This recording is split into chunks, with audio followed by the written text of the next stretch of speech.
listening to the Becoming More Me podcast with me, Theresa Lear Levine. You're already enough. But if you're anything like me, you thrive when you're stretching and developing yourself, creating more of the person you feel called to be. This podcast is here to inspire and support you. Let's release the negative, reinforce the positive, and elevate our vibe together as we tap into our limitless potential to transform and grow.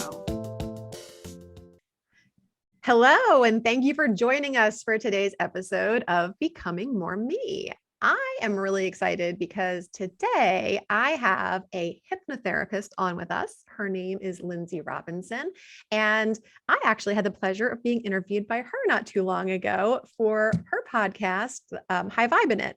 So I'm really excited to turn this around and get to interview her today and dig into all the amazing things that she does in the world of hypnotherapy. So a little bit of background on Lynnsey. Like I said, she is a certified hypnotherapist. She's also an intuitive coach, and she loves helping women all over the world to clear the subconscious limiting beliefs that are making them be stuck so that they can step into their highest potential and really manifest those bigger goals with ease. So welcome to the show today, Lynnsey. Thanks for being here.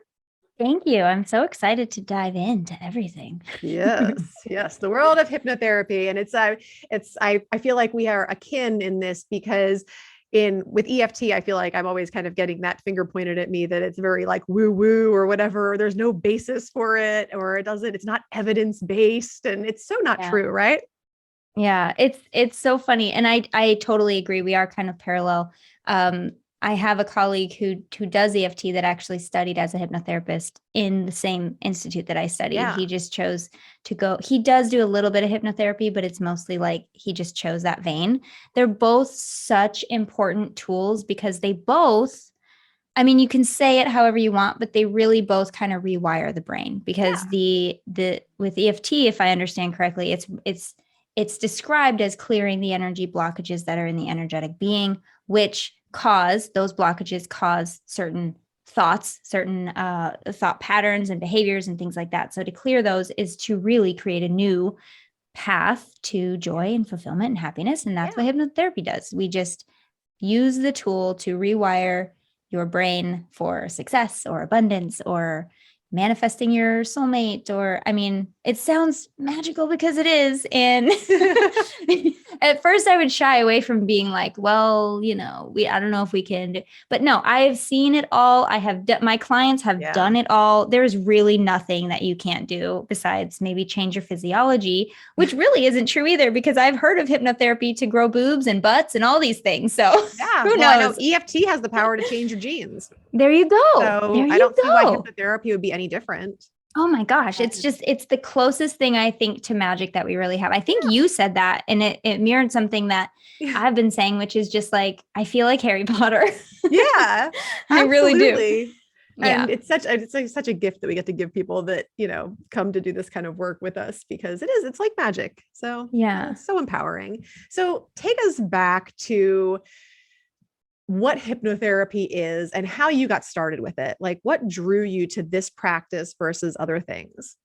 Okay, so I'm going to try to keep it as concise as possible, but I'm just going to give you the bullet points because, girl, I can talk forever. Oh yeah, me too. But so I grew up as like a pretty weird kid. I would love the Ouija board. I would show up in graveyard, like the graveyard in my town was like super old. And so I would love to just stroll through there on a sunny day, beautiful trees everywhere. And I would try to like touch the tombstone and figure out how people died. Seriously, like cool. I was so cool. I was the coolest, but it really I had this hunger at a young age to really kind of touch the untouchable or feel something beyond my physical body. And at the time I felt like it was, it must be ghosts. It must be spirits. It must be like that sort of thing. But as I grew up, I got this, my sister gave me this book when I was 19. And I actually have it with me because I talk about it all the time. It's called Destiny of Souls. Have you read it, Theresa? I don't think I have. Who's the by? He's a PhD. So Michael Newton Dr. Michael Newton. He I wrote am Destiny of writing Souls. it down and adding it to, if it's on Audible, girl, I'll have it like before the end of the I day. believe it is. Destiny of If it's Souls. not And on Audible, it will sit on my bookshelf and I will never touch it. yeah. And also he wrote Journey of Souls as well. So both of these books, this is the second one. So if you want to start with the first one, it doesn't really matter, but it's case studies of life between lives. When my sister gave me this book, I was 19 years old and I read it, and it did something to light me up. And it was the most profound truth I had ever read. Do you know that feeling when you just experience something that you're like, goosebumps thinking oh about my it. gosh.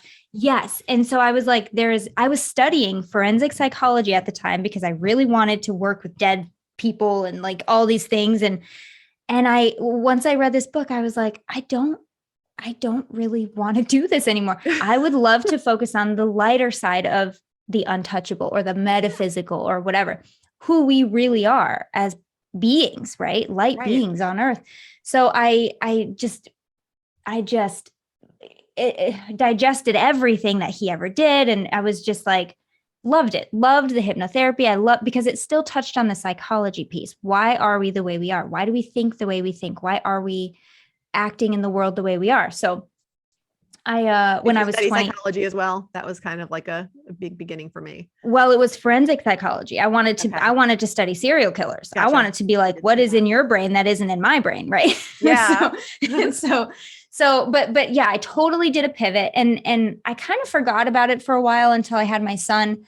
I moved to LA shortly after, and it was all about like, how do you pay your bills and survive? How do you figure this stuff out on your own? So I got, a job and figured it out.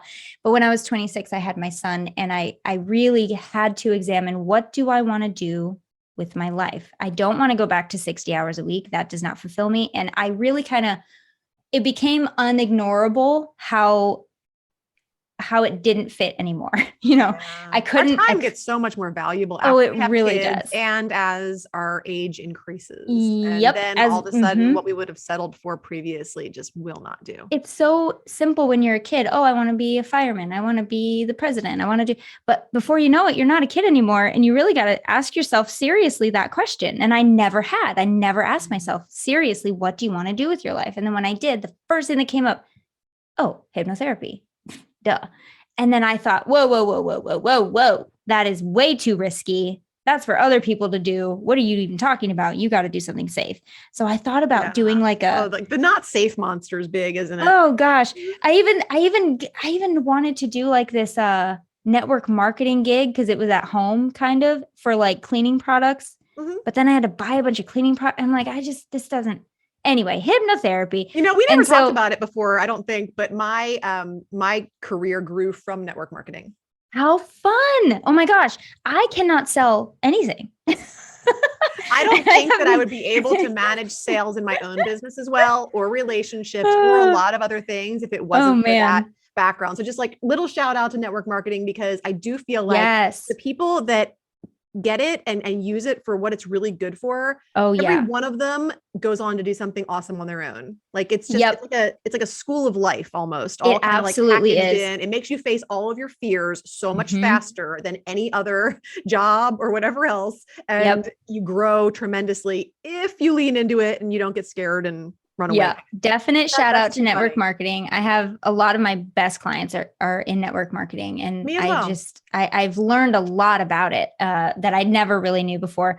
But because do you find with your clients that you're able to really help them with those blocks that come up? Because you smack right into them in network marketing, like the imposter syndrome and the fear of failure, the fear of success, all the things. And so many people have trouble getting by it, and they never really kind of rise in the ranks with it. Yep. Absolutely. Yeah, it's totally true. I was using this network marketing opportunity as a excuse, I guess. In my situation, I was like, I don't feel worthy to do what I want to do, so I'm going to try to do this. And I got past the first call with the lady, and I was like, yeah, I can't. I'm not going to do this. Yeah. So hypnotherapy. Back to that. So I called, And I immediately, when I heard the voice of like, oh, that's not safe, you got to do something safe, I thought, yeah, you're probably right. But then I thought, but why not? But why can't I? What? People do it. People must start where I'm at some point. So why can't I? And I had never heard that it was a new voice. I was like, oh, who's this? And now I know, of course, it was my intuition. It was my higher self just being like, stop being silly and just do the thing you want to do.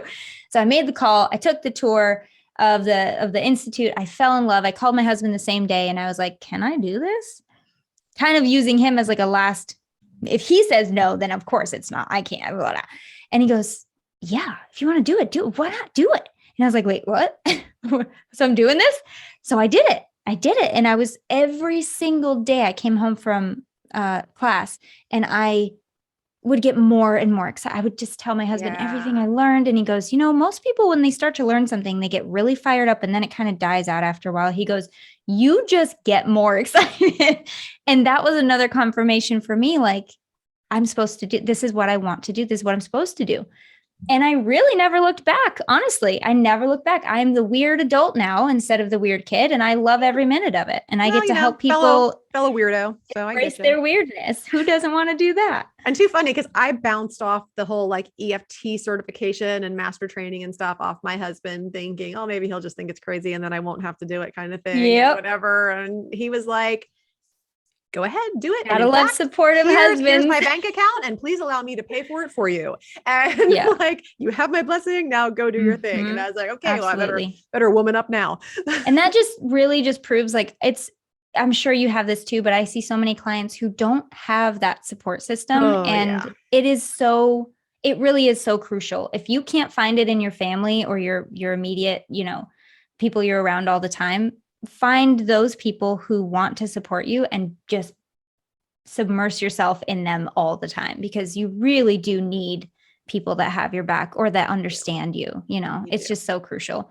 And at the time I was like, oh, really? You're going to support me in this? But looking back, I'm just I'm so fortunate. Mm-hmm. Yes, that's awesome. So you got your certification and all of that. And tell us a little bit about what is hypnotherapy, if you can kind of condense it into defining it.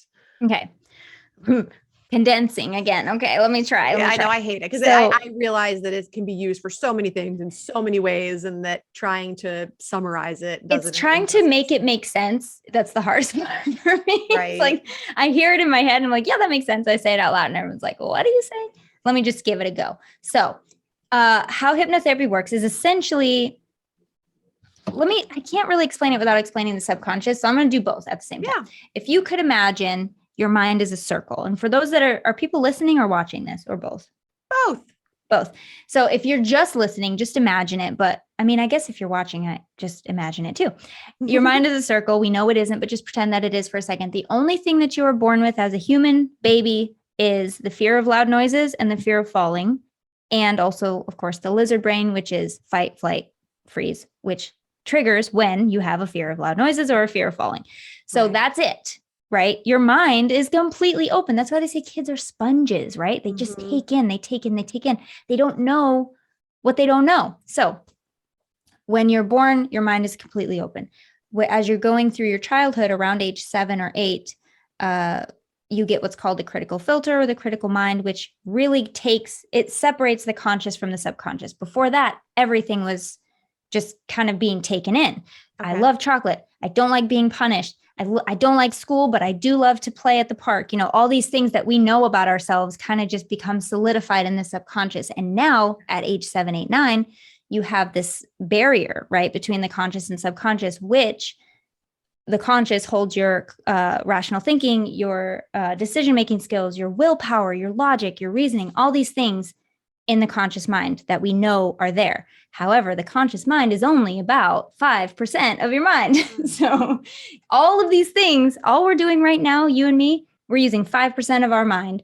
Our subconscious is helping with the words. We have to consciously think of what to say, but our subconscious is supplying that because we don't have to remember how to speak. We just speak. Same with hand gestures, same with breathing, same with blinking. All of these things are subconscious. The conscious mind really doesn't do much except allow you to be rational and logical and, speak your mind and things like that. And we're not even rational and logical all the time. Right. That's one of the biggest things that I find becomes restored through EFT tapping is that rational logic, but we don't always have that. Yeah. And in the subconscious are also your emotions, are also your limiting beliefs and all those things that you've picked up along the way that you didn't even know you were picking up that are just there now.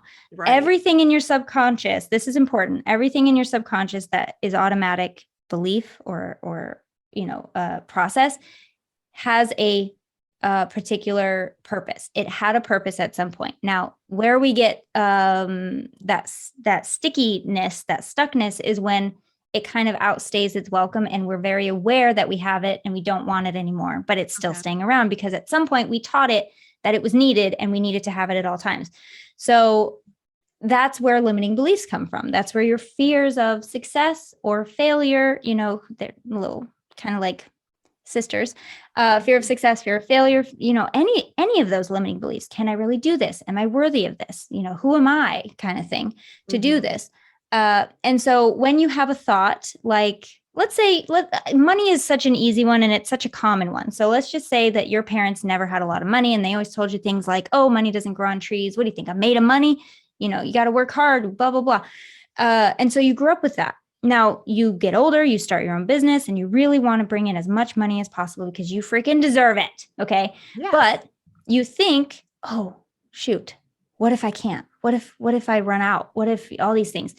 And you think, oh, well, no, you know what? I can just get past that. Let's just welcome in more abundance. The second you have a thought of like, I want to make X amount of money that goes beyond what your subconscious believes, it kind of checks in with the critical filter, which then checks in with the subconscious. And if there's anything in your subconscious that isn't aligned with that bar that you've set for yourself, it just kicks it right back out. It's like 5% of your mind, this goal you have starts in the conscious, going up against 95% of your mind that says no.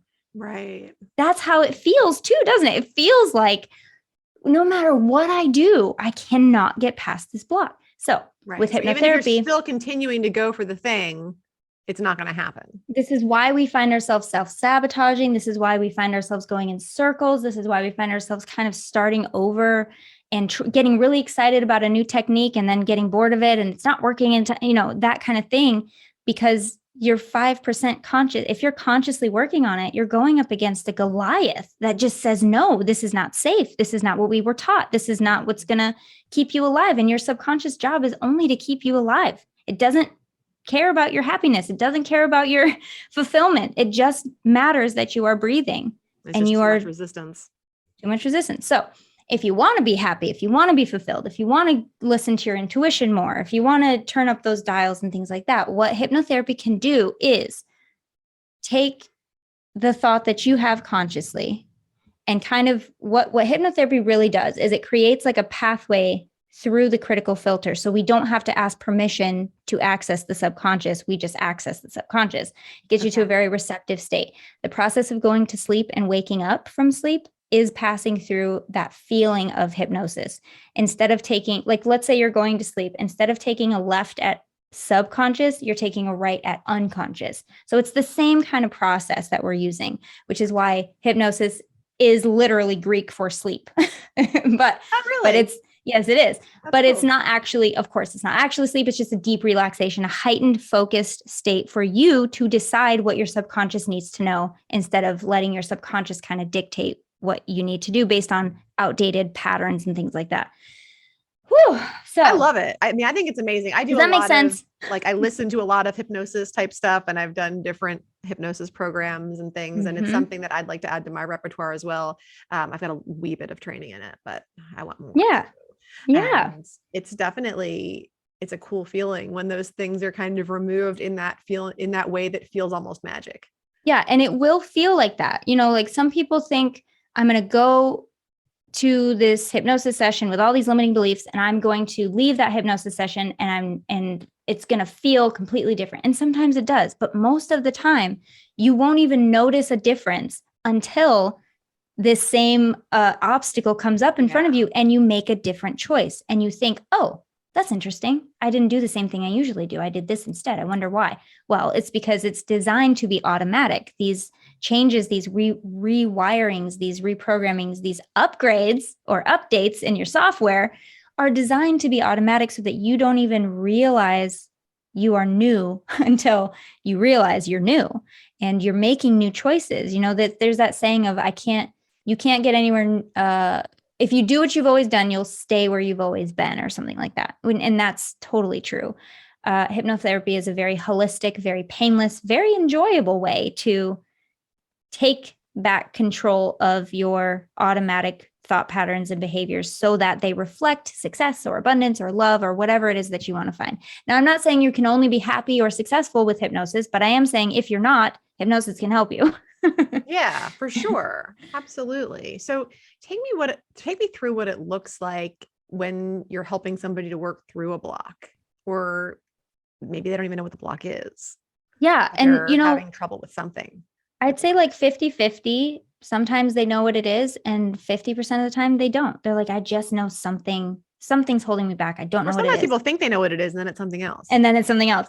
And the thing is, you don't have to know. The whole process of hypnosis in part is to reconnect with who you truly are, reconnect with yourself so that you can decode and translate what your body and mind are trying to tell you and have been trying to tell you for so long. Some people might call it higher self or intuition or 5D consciousness. And I all of it, sure, call it whatever you want to, but you're going to get to know yourself in a much deeper way, in a much deeper level. And really, I love that once, I don't care who you are, once you really truly get to know yourself, you can't help but love yourself. You just cannot help but love yourself, because the only time that I find that people are in a state of not loving themselves, or maybe giving themselves a hard time, is if they're disconnected from themselves in some way. Yeah. And they don't feel that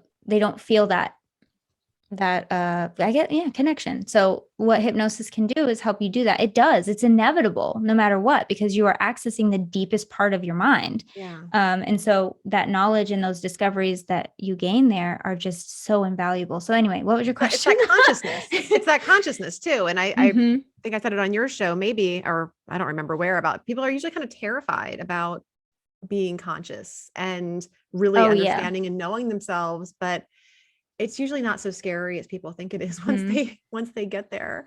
Yeah. And so do you do any self-hypnosis, like on yourself, or? Funny story. I'm not really good at the self-hypnosis. Well, here's the thing. Guided meditations, like if somebody's talking to you, taking you through a forest or whatever, is the same as guided hypnosis. A lot of people think they're different. They really aren't. The only difference is that with meditation, traditional meditation, where you're just sitting in silence or with a mantra, right? You're clearing the mind to gain information. I've always been marvel at that. Yeah, amazing. But if someone's walking you through I'm always about and taking your hand, guided meditation and guided hypnosis are so similar, except with hypnosis, it's generally designed to take you a little bit deeper because of the method that's used. So guided meditation is a little bit of a lighter state, which is nothing wrong with it. It's just you may need a little bit more versus doing a guided hypnosis where you go super deep, exactly the depth you need to go for that lasting change. I don't know what your question was. What was it? Oh, do I do self-hypnosis? Yes. So I sometimes I do. I look at it a little differently now because I am in it, I'm in the world of hypnosis. So I do look at it a little differently, and I don't feel like I don't need to go super deep. Usually if I'm doing a little journey with myself, I'm a very good visualizer. It's easy for me to put myself there now after so many years of practicing.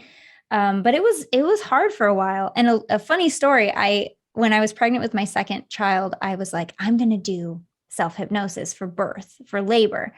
And when I got to the moment, I was like, I don't care about anything. Just get this baby out. It just all went out the window.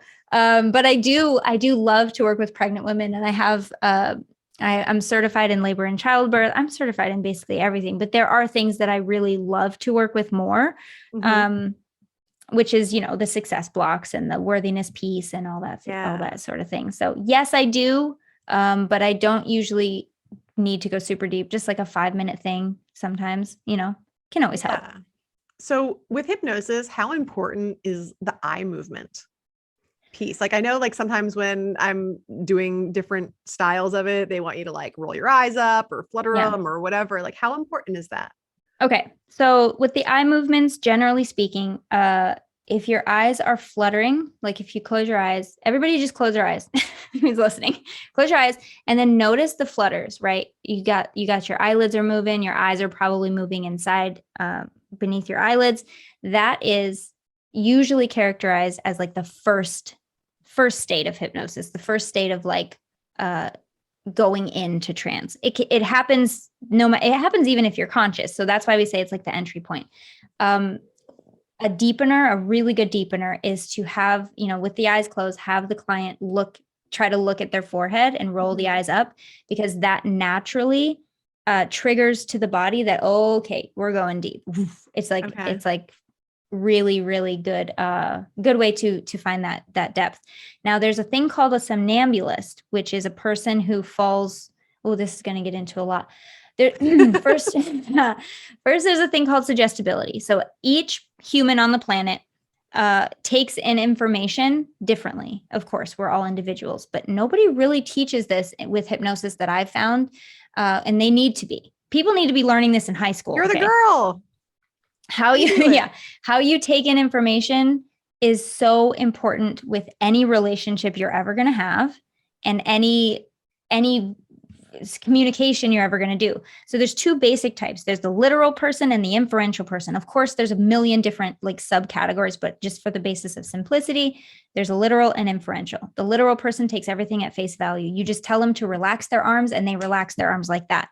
With the inferential person, if I say relax your arms, they're gonna be like, wait, why? What are we doing? What's going on? They're gonna look for the deeper meaning in everything. So you would rather you could say, with a little bit of resistance. They want to feel like they have a choice no matter what. So when the timing is right, allow a sensation of deep comfort to enter the body. Perfect, right? For most people, most inferential people, they'll be like, all right, I guess I could do that. But the literal person doesn't need any of that. So nobody's 100% of anything. We all kind of fall into a mixture of both. I tend to be more on the inferential side. I feel like you probably do too, maybe. I don't know. I'd have to talk to you a little more. But usually the broad strokes is that the literal person doesn't need a lot of information. They just, what do you need me to do? And I'll do it. The inferential person is like, what do you mean by that? What do you really want to say? Oh, you look really nice today. Does that mean I didn't look nice yesterday? That sort of thing. Okay. We all know people like that. We might be one of those people. I know I'm one of those people. So my son the other day said, Mommy, I really love your sweater. And I said, what do you want? What are you really trying to say? I'm sure he was just trying to give me a compliment, but he laughed. I laughed. It was just funny. I was like, oh yeah, I really am inferential, aren't I? So with a somnambulist, back to the somnambulist, they fall dead in the center, maybe 49, 51%. Okay. But usually it's more 50-50. They are the ones who are so much fun to work with because they go super deep, super fast. Yeah. Their eyes will always roll up immediately. And they really, most of the time, have no recollection of the session at all because they go so deep. But the important thing is that they're subconscious. I think that's me, because anytime I've ever done any of it, like, recorded sessions or you live, go super deep. Like I fall asleep. Yeah. I love it. I think I fall asleep. Maybe I'm not asleep. I don't really know. Well, here's the thing. And a lot of times with somnambulists, they'll say, oh, I fell asleep. I didn't get any of it, which means none of it worked. Here's two very important pieces. Your subconscious heard every word that I said. And even if you don't consciously remember it, it's in there. And if you come out, here's how to tell if somebody actually falls asleep is what I do is, sorry, I have a hiccup. Oh gosh. While you hiccup though, I think it's really important to just reiterate the importance that our subconscious, and this doesn't just apply to hypnosis, our subconscious records every single thing from like before we were born through the present moment and retains all of it, no matter what. Yes. Even in those people that have memory loss or whatever else, the subconscious is like, it's amazing. So just don't discount that ever for, holding on to things or things that you may still need to process or work through. Even if you don't remember them, it's still very possible that they're there and that you need somebody, a hypnotherapist, an EFT practitioner, or somebody like that to help you work them out. Now, with all of this said, there's one thing I do have to say, which is if you have, I'm going to just can I bring myself into the room for a minute? You're here, so you might as well be here, right? I have repressed childhood memories. Okay. Okay. And for a long time, most people will know if they have huge blocks out of their childhood and like, oh, what is that? What's going on there? My advice would be, look at it this way. When you scrape your knee, right, as a child, you get a scab. And what does your mom say? Do not pick the scab. Why? Because it will open the wound and it will bleed even more and it'll probably scar.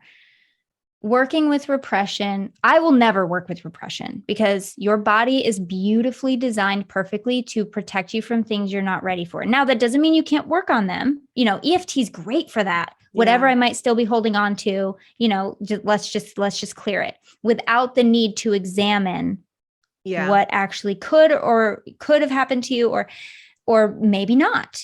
There's no guarantee that under any kind of hypnosis or treatment that you are accurately going to be able to unlock these memories.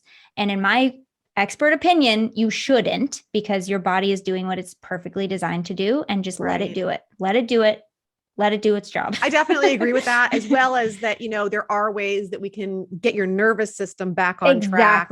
Without and that's the important thing. Through the trauma of remembering anything. And that is the most important thing. Like, you shouldn't have to carry any energy from a repression, but you also should never, put a magnifying glass on it and be like, so what's going on here?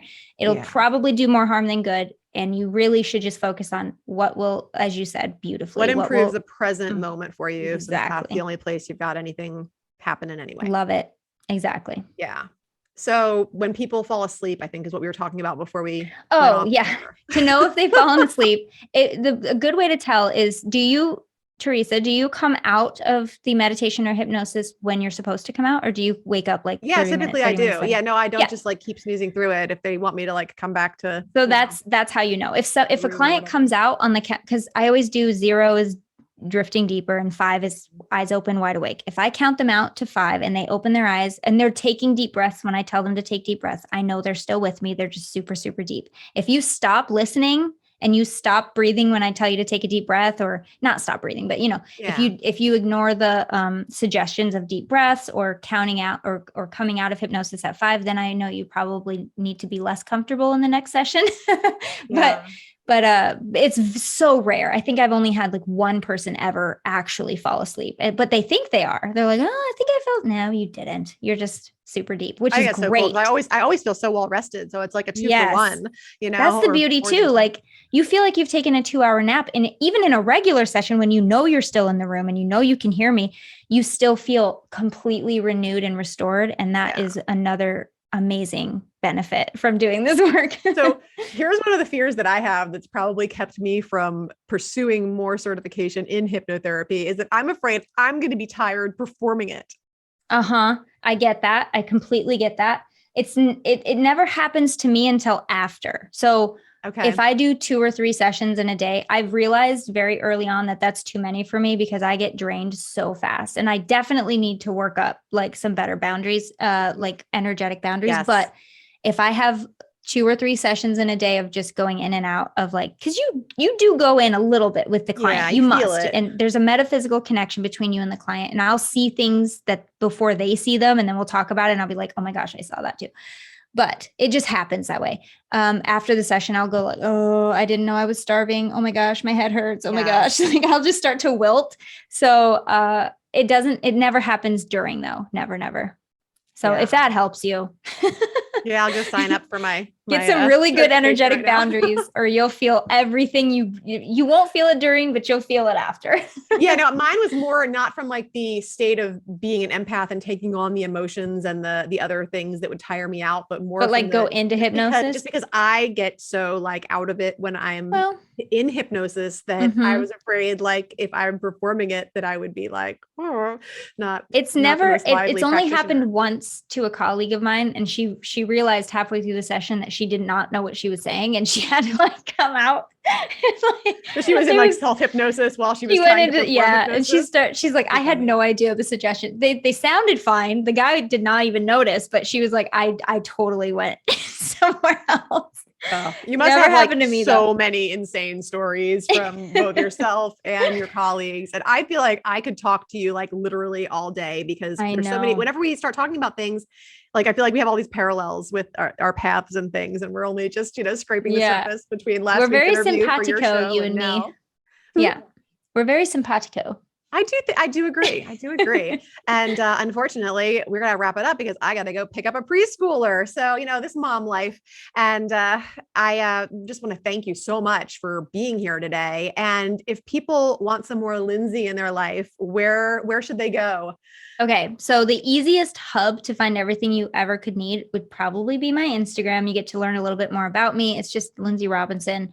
And all my links are there. But if you want to apply for a spell program, your name for people, because I know it's a little bit different. And I absolutely can. So it's like Lynn, Lynn, and just add an SEY to it. It's very phonetic in my opinion. I don't know why people are putting D's in there. I mean, props to you if you have a D in your name, but I don't know what it's doing. I have the same problems with Theresa because so many people spell it without an H. My phone, like even when I say my name to my phone, it still spells it wrong. And I'm like, I've been talking to you, phone, for like 7 years. So you're supposed to know me. So it's LYNNSEY ROBINSON. Just look me up on Instagram, and all my links are there. If you want to apply for a program in 2022, I'm accepting clients for February, March.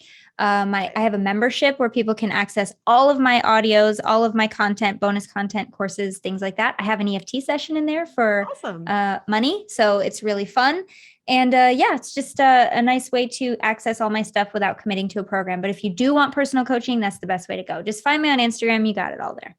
Very, very cool. Well, I thank you for being here today. And you guys should also check out, Lindsay has a podcast with Kelsey Aida, who I had on the show also. It's called High Vibe in It, and it is amazing as well. So if you enjoyed this, I'm sure you can hear a lot more content that is along the same lines over there on their show. So thanks again for being here, Lindsay. I appreciate it. And be well. You too. Thank you. Thanks so much for listening. If you loved this episode, please share it with a friend or post on social media and tag me so I can personally connect and thank you. Until next time, keep taking bold and brave action steps towards becoming more of who you want to be in this world. You are capable, you are worthy, and you are enough. Keep shining your light.